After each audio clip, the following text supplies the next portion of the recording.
Good evening. This is Paul Lynch. I'm an anesthesiologist and pain management doc from Scottsdale, Arizona. I want to give you a update on COVID and what's going on in the world. I just want to continue to thank everyone that's been praying for me as I've recovered from COVID myself. I'm feeling much better every day. Honestly, the only symptom I have left at this point is I just get very tired. And I've researched it some, and probably you'd call it post-viral fatigue syndrome. And it's really common with lots of viruses.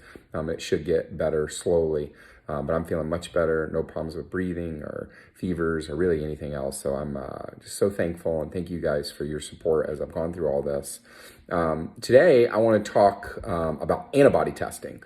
When this first started, I have a 15-year-old who's really smart, and we talk about science and numbers all the time.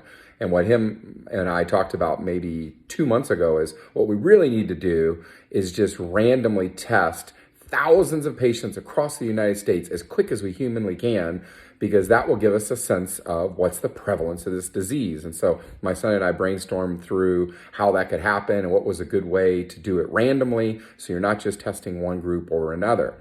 Well, I woke up this morning and saw that Major League Baseball did the test that I was wanting to be done. So I was super excited to look at it. But before I jump into the results, I'm actually going to go through 3 different antibody tests that have been done over the last month or so and talk about pros and cons of each study. But the basic concept is if we can figure out what percentage of the United States already has COVID, then we can predict a little bit better what the actual death rate is.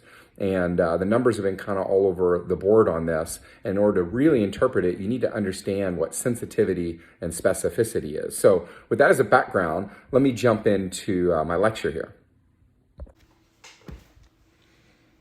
Okay, before I jump into the baseball study and the antibody tests, I just want to give an overview of what's going on in the world right now, because I think it's important for us to stay up on the data.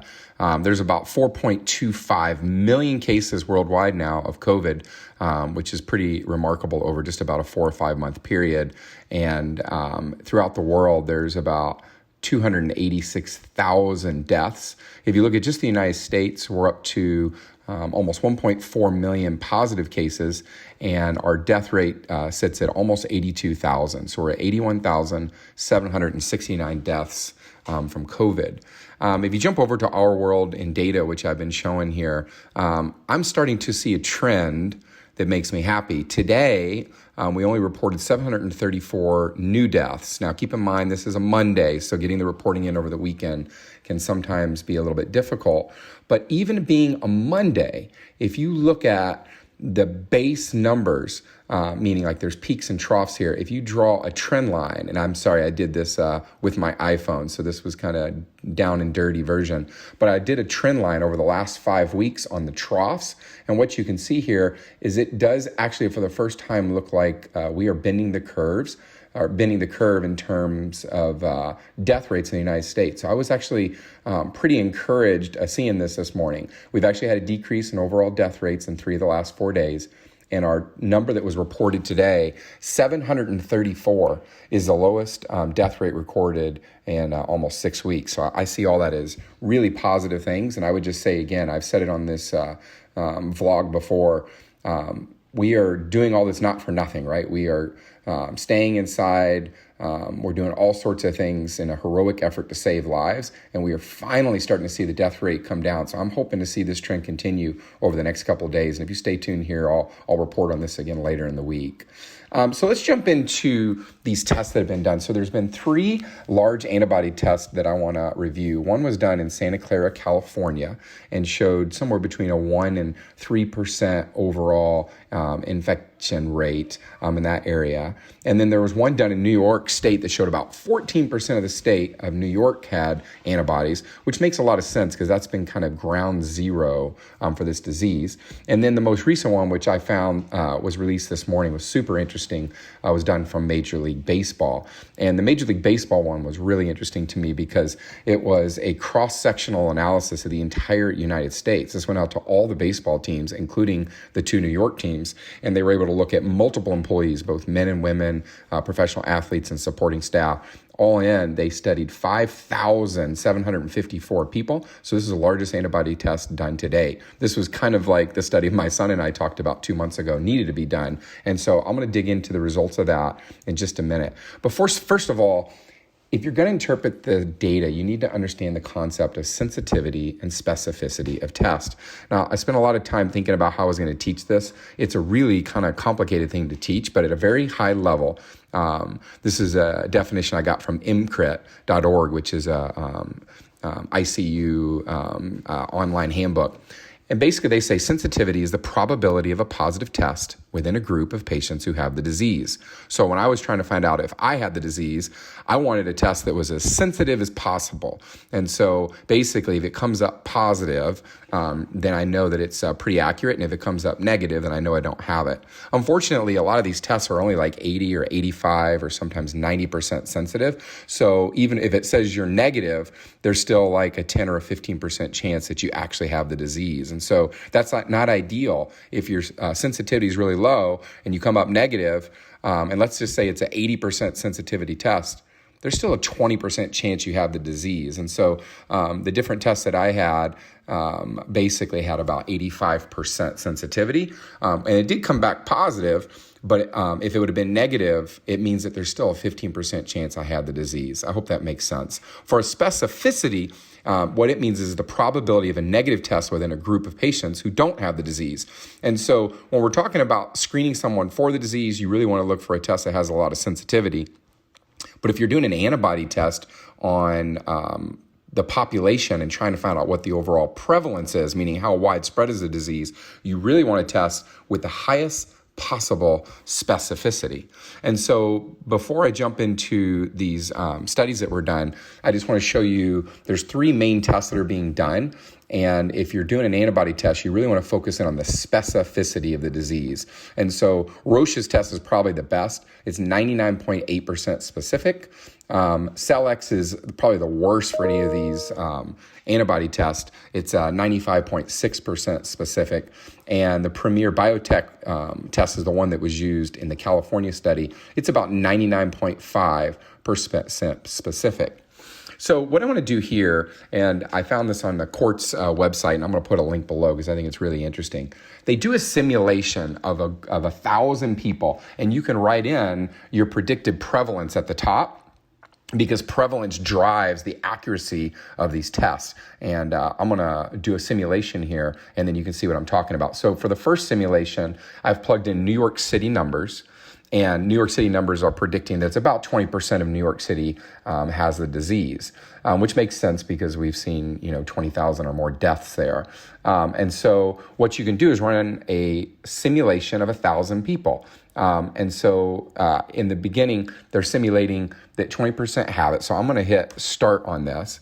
And what you'll see is the simulation walks through all these people being tested. So just watch this for a second.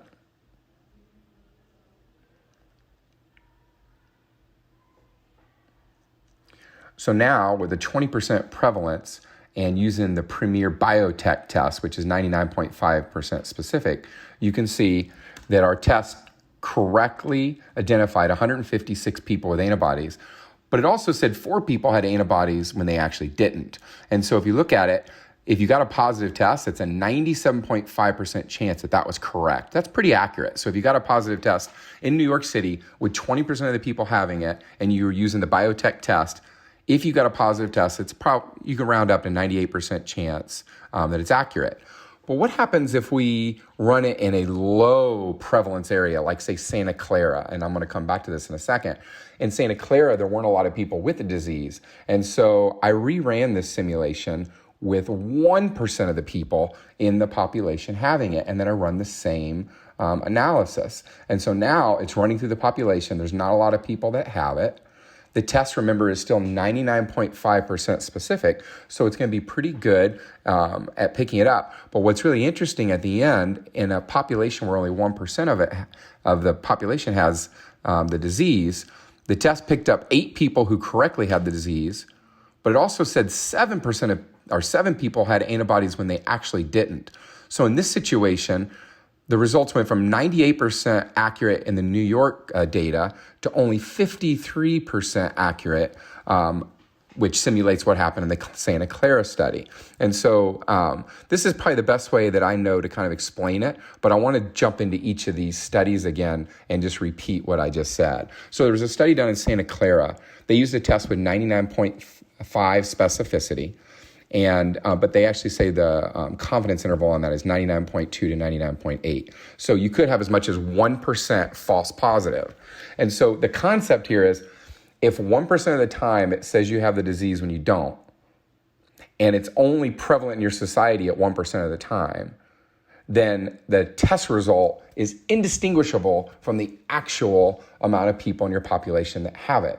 And so one of the reasons a lot of people criticize this Santa Clara study out of California is because the specificity of the test was acutely tied to the prevalence of the disease in society. And I'll just say it again, the prevalence of the disease in society was probably around 1%, and the test result was inaccurate 1% of the time. And so it was really hard to make many conclusions from this study. So I read this study a couple weeks ago and once again went back to my own son and said, it's kind of hard to take this study seriously because the prevalence is so low. But let's see what happened in the New York study. This one's interesting because there were so many people in society that already had it. Let's say 20% of people have the disease in New York. That dwarfs the false positive rate. So if there's a 1% false positive, but 20% of people are true positives, then it's much easier to draw conclusions. So in the New York data, they basically estimate about 14% in New York have already contracted COVID. And more specifically, about 20% have contracted COVID in New York City. But that doesn't really help us, right? Because we all know that New York got hammered, that a lot of people have COVID in New York. The real question is, how many people have COVID across the United States? So that finally brings us to the concept of the Major League Baseball study. So what I love about the Major League Baseball study, it was kind of dreamed up by a Stanford medical professor and basically wanted to look at kind of a cross-section of the United States, like every city. Now, certainly it's major cities, not, rural areas, but baseball has, baseball teams in every, major city in the United States. So what they did was they took all the employees, which worked out to 5,754 people that they studied. So it was the largest antibody study done to date. 26 of the 30 Major League Baseball teams participated. I haven't been able to get a full list of which teams didn't participate, but the Chicago Cubs are reportedly one of them. But 26 out of 30 is pretty good.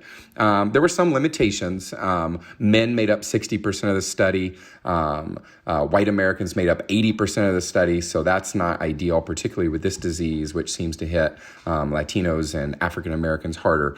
But still, it was a pretty good cross-section of the United States. They tested this over a few days in mid-April, and the results were honestly, I guess, kind of discouraging. The results were discouraging because only 39 of the 5,603 samples that were returned came back positive. And so it worked out to a 0.7% positivity rate. And so I think all of us that are tracking COVID would have liked to have seen that number higher because it means a larger percentage of society has it. I'm just going to remind you guys, the Bakersfield doctors who did their video, and I kind of debunked that a week ago or so, they started saying 10 to 12% of America has COVID because they were extrapolating data from sick people to the rest of the population. But in this Major League Baseball study, they sent it out to 5,754 random people. They didn't ask them if they had any illness or any symptoms at all. They just sent it to 5,754. And in that population, only 0.7% had antibodies for COVID. So that's less than 1%. And so I wanted to present this today. I'm sure people are going to debate the results of this study over the next couple of weeks, but certainly we would have liked to have seen a higher prevalence rate. If only 0.7% of Americans have coronavirus at this point, then it basically implies that we still have a long way to go for this disease to work its way through our country. One other thing that was interesting from this study, in the people that did show positive antibodies, only 2.7%, less than 1 in 30, had a fever in the previous 2 weeks. So I think we use fever as a way of screening people at every business and even in my clinics. But in this study, it showed only 2.7% of the people had a fever. And even more interesting, 70% of them were completely asymptomatic. So of the 39 people that came back positive, 70% showed no symptoms at all. So hopefully you guys enjoyed that. I guess the take home for tonight is there's some good information out there. It looks like we probably are finally starting to bend the curve a little bit in the United States. But then there's maybe some negative data too. The Major League Baseball study is showing maybe less Americans have this than we were hoping. And so I think as more and more data emerges, we'll get a better picture of this.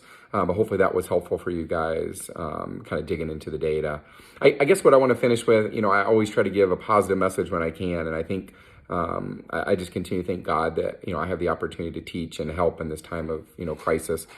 I went to online church yesterday with my family, which is a weird thing that, has come out of COVID. We all sat around a computer and we definitely talk a lot more and are louder, but we're listening as well. My pastor made the comment, was talking about what would you do if you had 30 days to live? And as I thought about it, if I had 30 days to live, I would probably quit my job. I'd probably stay at home. I'd spend a lot of time with my family. And I just enjoy the simple pleasures of what it means to be alive. And as I thought about it, that's kind of what a lot of us are doing right now during COVID, right? Some of us are out of work and we're at home and we're spending more time with family, and we feel really holed up and probably chomping at the bit to get back. But I'll just say, let's cherish these moments that we have with our family. Let's cherish, this time that we've been given. Slowing down is not a terrible thing, and I'm praying every day that I'll be thankful for this opportunity, and I'm also praying for a miracle, for a way out of this. I continue to thank you guys for your prayers for me, for my patients back in New York. It's been a wonderful journey, and having you guys along the way has really made a big difference. I'll probably see you later this week. Thank you for tuning in. God bless you and good night.